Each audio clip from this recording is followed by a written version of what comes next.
chance to dive into the heart of manufacturing. This is your chance To hear about company culture and people making an impact in the industry. This is your chance To join the conversation with host Jim Mayer in the Creators Lounge. Welcome, Oak Ridge National Laboratory. Hello and welcome to the Creators Lounge. I am joined today by Tony Schmitz from Oak Ridge National Labs. Tony, welcome to the Creators Lounge. This is going to be a really fun conversation today.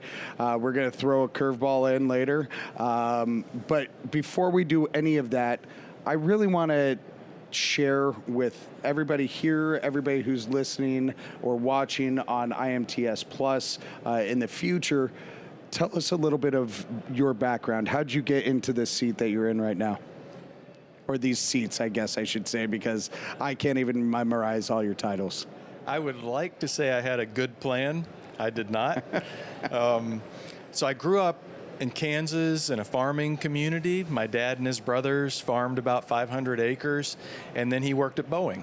And so this naturally came to me to say, be a hands-on guy, think about manufacturing, and in particular, aerospace and defense. So I was kind of born into it and have continued that path. I was lucky enough to go to grad school at the University of Florida in the Machine Tool Research Center.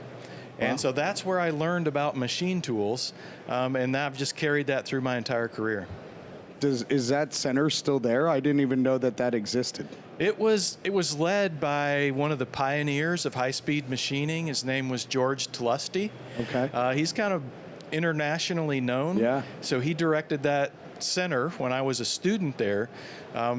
Since then, as things happen at universities, focus changes, and that center doesn't exist anymore. But my center at the University of Tennessee is the Machine Tool Research Center to honor that legacy. Fantastic. Yeah. Congratulations. And thank you. Tony, one of your big passions, I think, in life is that workforce development, and you have a program called ACE. Right. Tell us a little bit about ACE.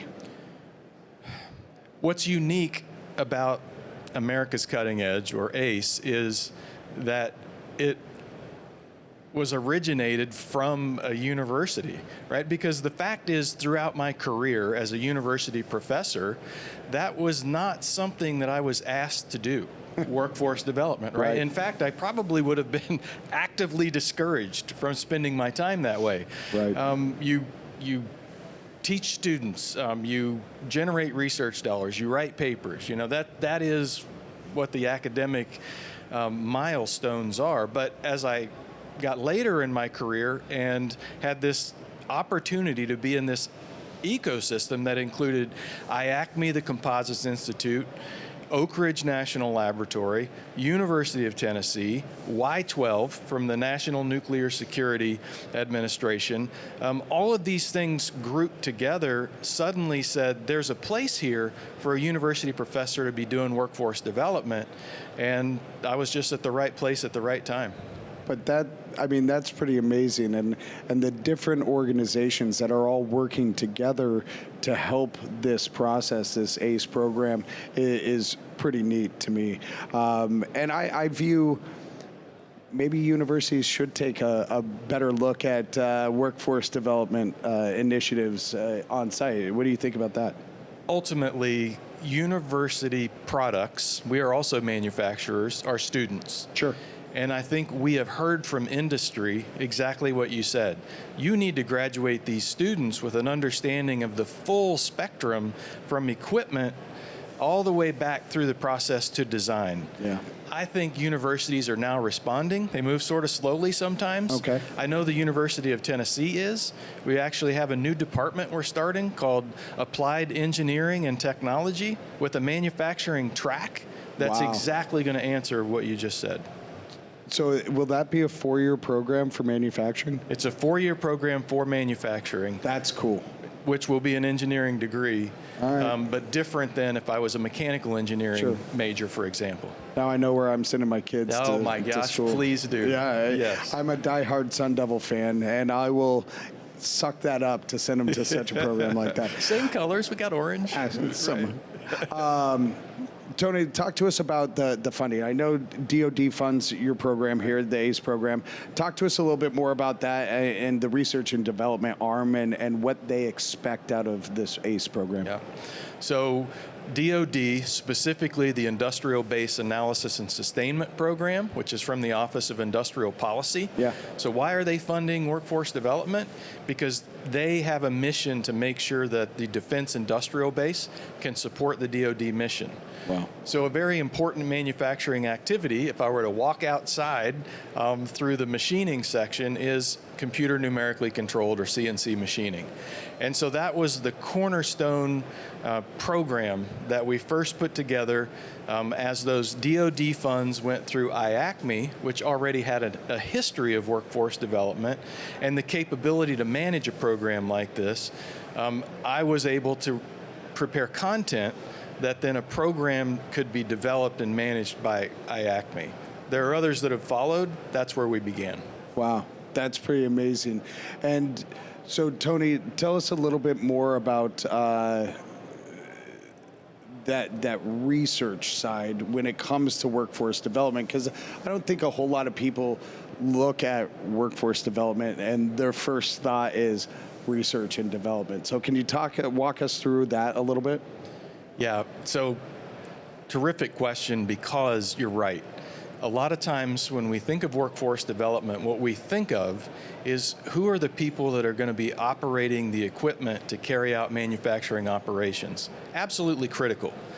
But who are the people that are going to be designing the next generation machines that are going to require people to be operating that equipment? Okay. That's also important. Yeah. Because we've had an erosion of the importance of manufacturing in U.S. schools and advanced education for decades. We have an entire ecosystem to build back. And so this ACE program has a research and development portion, which is managed by Oak Ridge National Laboratory, the manufacturing demonstration facility, perfectly suited to execute R&D in advanced manufacturing. And then that's partnered with IACMI that says, yep, we'll handle the outward-facing component of that to go find the people to train them. So it's a marriage made in heaven. I love it. I love it. Ladies and gentlemen, we're going to take a quick break to hear a quick message from our sponsor. We will be back shortly with more from Tony Schmitz.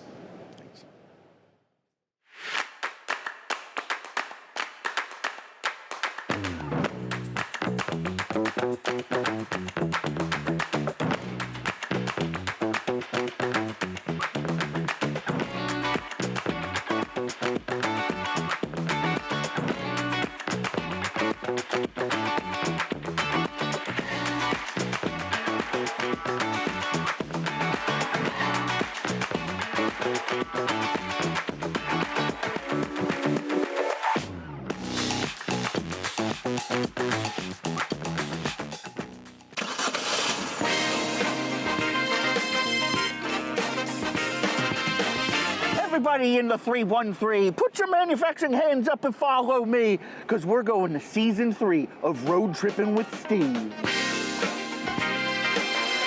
This is awesome. I've never been in an automotive facility like this. Hello?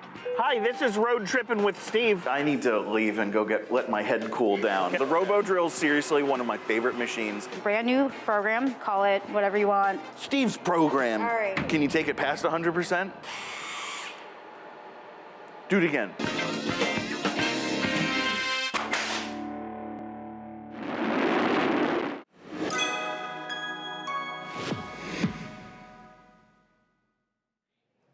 Hello and welcome back to the Creators Lounge. I'm once again joined by Tony Schmitz, and we have a special curveball guest who will be in the Creators Lounge himself later this week.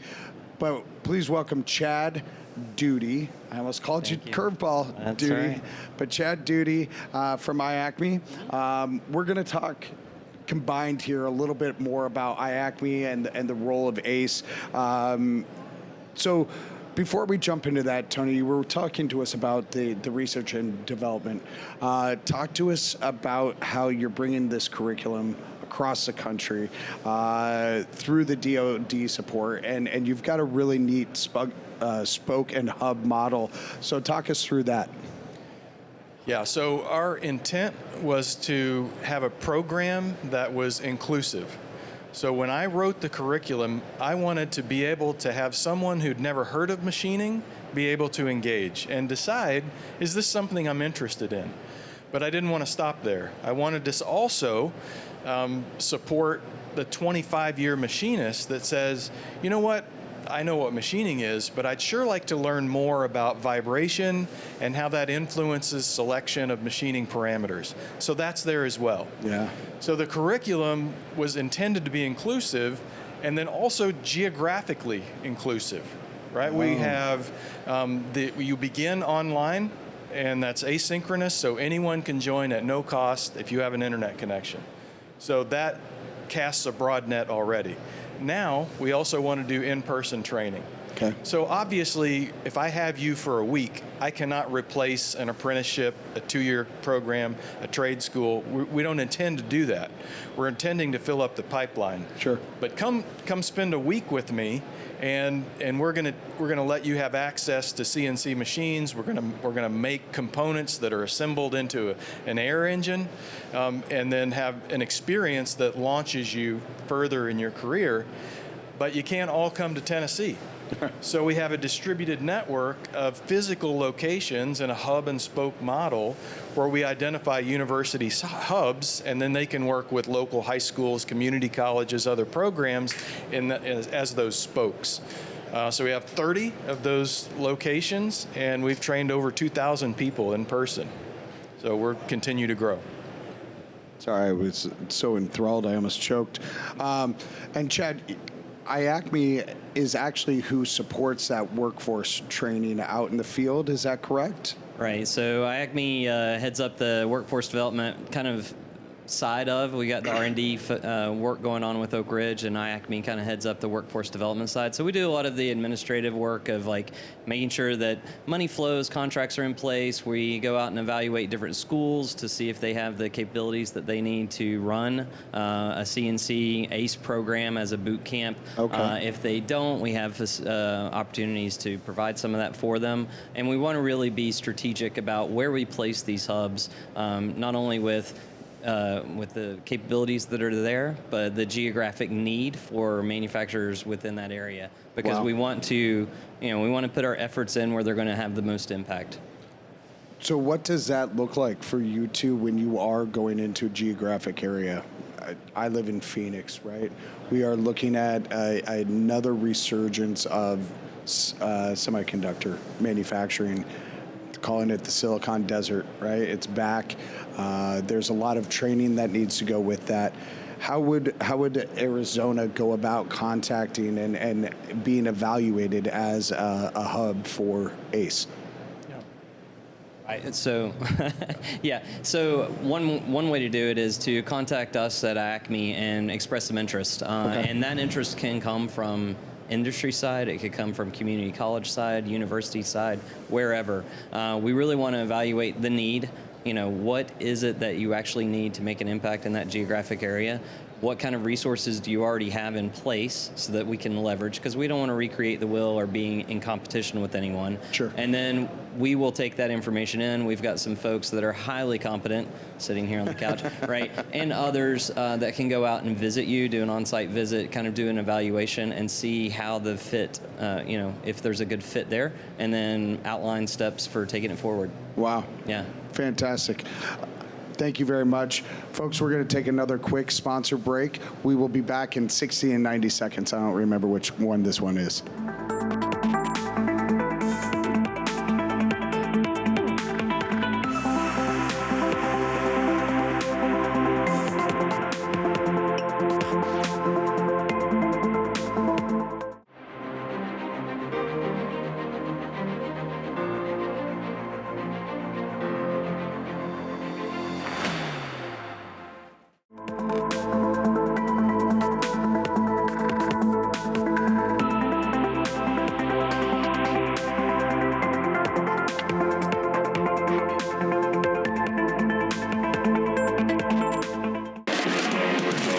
You are watching The Creators Lounge. Gain insights as our hosts talk to expert guests about key industry topics. Come see the action live on the trade show floor. Visit booth 338 600. See you at the Creators Lounge. Hello and welcome back to the Creators Lounge, joined by some really smart human beings here. Tony Schmitz, Chad Duty. I almost did it again, Chad. You got it in my brain. Tony, I want to come back to you. You've got some core programs that exist within ACE, and I really want to drive this message home. Talk to us about those 3 programs. Yeah, terrific, and I want to talk about it too. So we have CNC machining. I'm very proud of that. That was the first one to launch, and that was the one that had the first in-person experience. The second program to come, which goes hand in hand with CNC machining, is metrology, or measurement. Yeah. I began my career at the National Institute of Standards and Technology, or NIST, and so metrology is embedded in my DNA. And so the second online program was metrology, and that has gone on for about 3 years now. Recently, now we have an in-person metrology training that's going to be rolled out to all of our existing CNC machining locations. Really excited about that. That's pretty amazing because they do go so hand in hand. Yeah, you can't have one without the other, as we see at the show here. Absolutely. The third program that I'm developing curriculum for right now was at the request of DoD, and that's around smart manufacturing. So it's been around for quite some time, but as I think about small to medium manufacturers and folks who are very familiar with making things, maybe not so familiar with the digital world, how do we let them engage and decide to make that investment into smart manufacturing? That's what I'm trying to do with this curriculum, is remove some of that mystery and figure out how they can engage and decide, is this for me? And if it is, how do I leverage that to become more productive? That's awesome. Tony, there's no slowing down. We need to put as the guy at the Hendrick Motorsports guy told me the other day, got to mash the gas. We have to mash the gas here with these kinds of programs. How do we expose the broader national community to programs like ACE? Well, first of all, the landing point is americascuttingedge.org, right? You can go learn about the program. That's where you register for all of our courses online, all offered at no charge, and also where you can sign up for what we call our boot camps, our in-person training opportunities. Sure. Because my curriculum is CNC machining, metrology, and soon smart manufacturing. That's what I've talked about. But we have other offerings, not the least of which is composites training by IACMI. And so the CTO for IACMI, Uday Vaidya, has developed a program that's similar to the ones I described, but now focuses on composites. Wow. And has in-person component for that effort as well. So that's where we are today. We're bringing another major initiative under the ACE Net or ACE Network umbrella, and that's called METAL. That's also from IBAS support, also through IACMI, and then we have principals at Penn State University, University of Tennessee, that are developing a casting and forging curriculum with an in-person experience. Wow. Yeah, so obviously we have supply chain challenges in the U.S. around castings and forgings. So this is to develop that next generation workforce that's necessary. Well, today generation workforce that's necessary, and complement the other programs that we produced earlier. And I'm going to throw you a curveball here because as you were talking, it came to me. We do need that current generation workforce, right? And a lot of our workforce development efforts are, how do we get that next generation through the door? How do we focus on the people today that are of working age, that are ready to be deployed into manufacturing facilities, but may not have that training? Is ACE that solution for that generation now workforce? So I'll say a few words, and I'd like Chad to comment on that as well. I think it is because it's a low investment. We're talking a few hours online for you to decide, am I interested in this? Would I like to proceed? And then if the answer is yes, then let's get you in person, get your hands on some stuff, and you can say, yeah, this really is fun, or I didn't like that at all. Yeah. That's okay, right? We want to get that answered right away before you make further investments to becoming, that next generation worker. And that is going to help with retention efforts from manufacturers, right? They could use this as a tool, hypothetically, put the free resources that you have in front of applicants that may never have been in a shop before, coming from fast food or retailer or another career, and looking at this as a sustainable way to get through. We see that all the time. People are leaving those jobs after just a couple of weeks because they thought it was something different than it really was, right? Sure. So I like it. And that's a big part of it, is exposing them to what the technology is and what the job would be like and what's involved, right? So it's exposing, it's educating. That's one of the things that ACE, I think, does really well, is that we are tapping into the voice of the experts. So we're having world experts developing the CNC curriculum. We're having world experts develop the composites. As we're going into metal program, we're going up to Penn State where the world experts are. And so they know what the industry needs are. They know, so students will come in and not just see old school, dark, dirty, dull, dangerous. They're going to see the new cutting edge techniques that will inspire them to say, you know what, I could do this for a living. It pays well, it's fun, and it's advanced. So that's where I want to go. That's awesome. Yeah.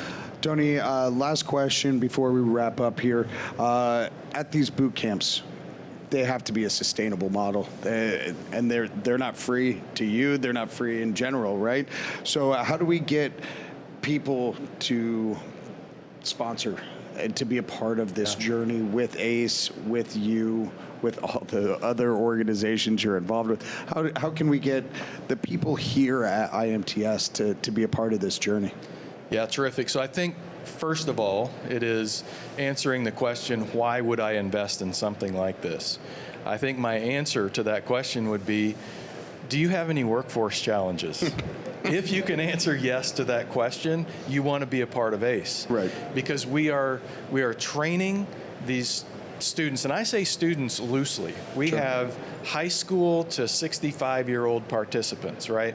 But these participants, we are training them in today's technology so that they can immediately make an impact when they join your organization. I believe through a sponsorship opportunity and having a presence at the end of the boot camp, it is an unparalleled recruiting opportunity. Sure. And by the way, you're talking to a group of people who have already done online training, completed it. We know they completed it because we have quizzes throughout the training. And then they took a week of their own time and traveled on their own dime to participate in this learning opportunity. And they finished that week meeting you. You know, what They've what got more could skin you in ask the for? game. Yeah. And that's what changes the dynamic, I think, is when people do have skin in the game, right? Gentlemen, this has been a really cool, very enlightening conversation. I really appreciate you both being here. Everybody, Tony Schmitz, Chad Duty, Oak Ridge, and IACMI, thank you for joining us for this segment in the Creators Lounge. We'll see you on the next episode.